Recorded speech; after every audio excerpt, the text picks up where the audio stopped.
Ya chicos, vamos a hacer un videito de la hipertensión. La hipertensión arterial, ¿cierto?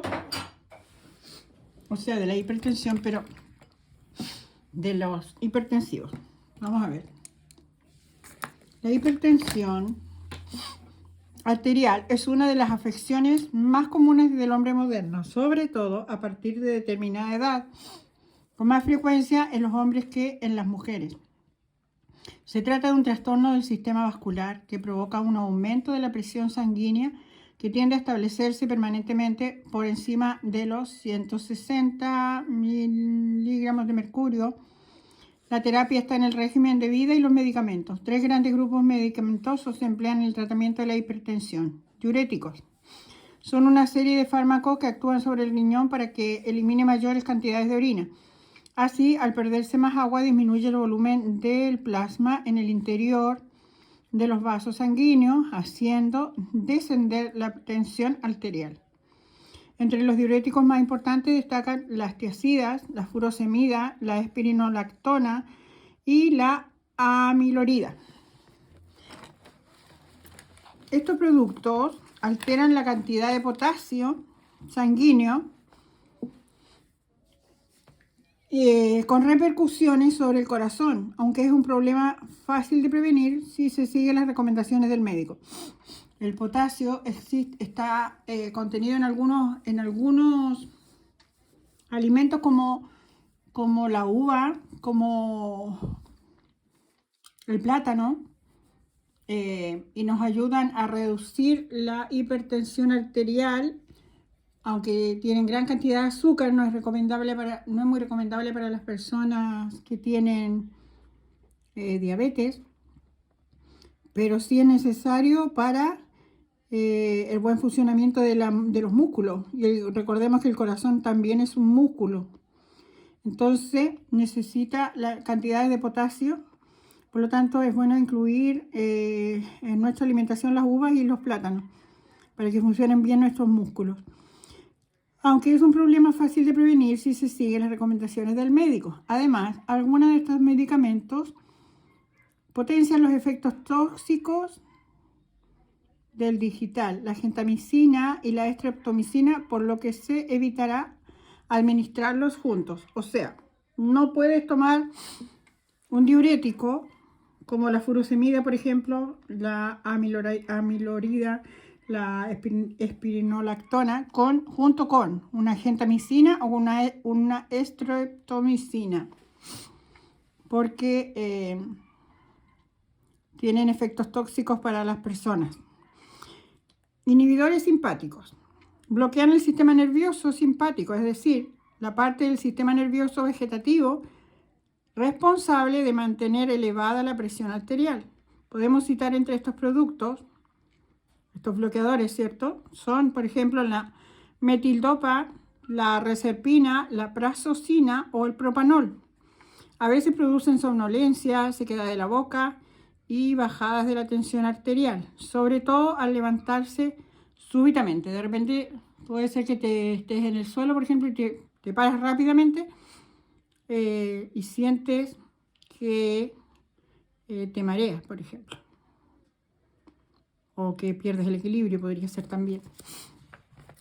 Vasodilatadores. Entre los hipertensivos, entonces, tenemos los inhibidores, los diuréticos y los vasodilatadores. Los vasodilatadores dilatan el calibre de las arterias, con lo que logran disminuir considerablemente la presión en su interior. Sí. Imaginemos, por ejemplo, que una arteria es un cañón, ¿cierto?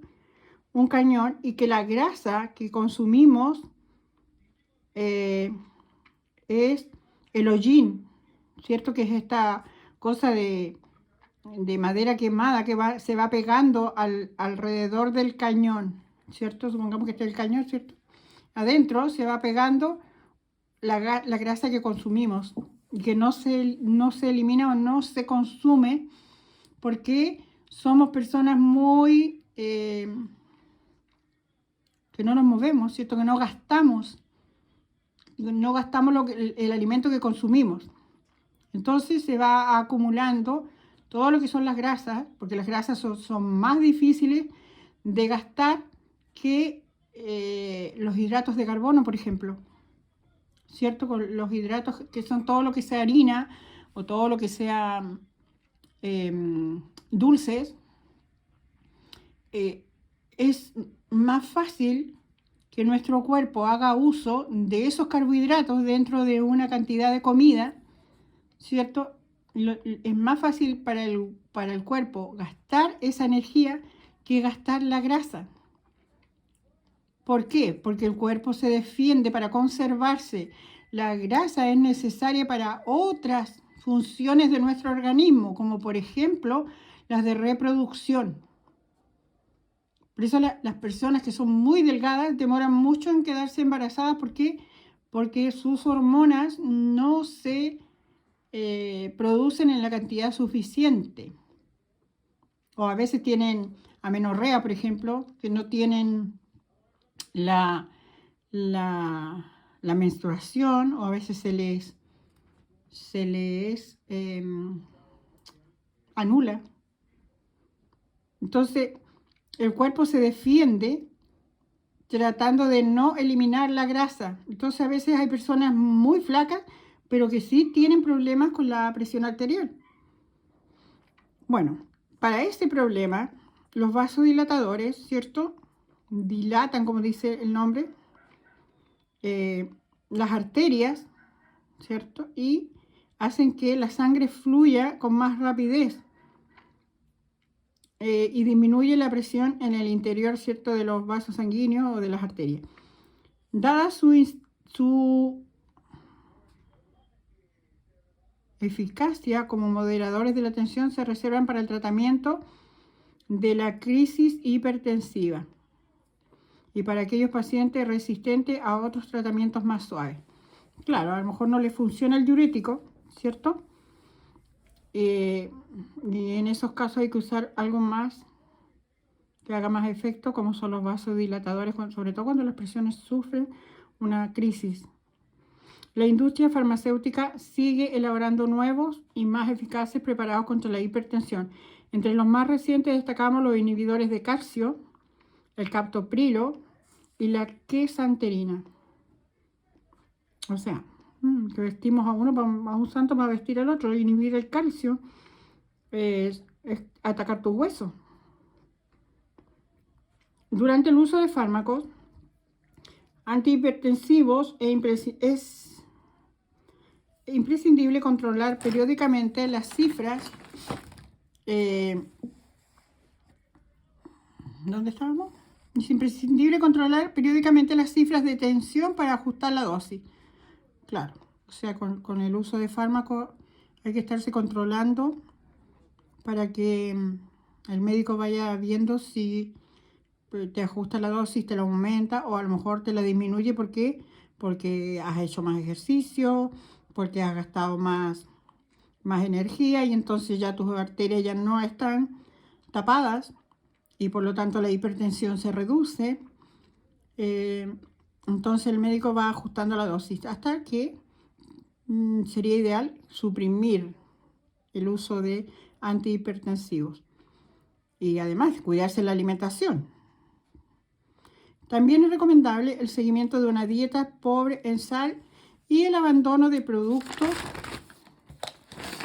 como el café, el té, el tabaco, que con su actividad estimulante y excitante podrían contrarrestar los beneficios proporcionados. Claro, la sal, por ejemplo, si tú colocas sal, o sea, estás haciendo mayonesa casera y le colocas sal a esa mayonesa, te vas a dar cuenta que el efecto que se produce es que lo hace más espeso, ¿cierto? Lo hace más espeso. Por lo tanto, cuando tú consumes sal, el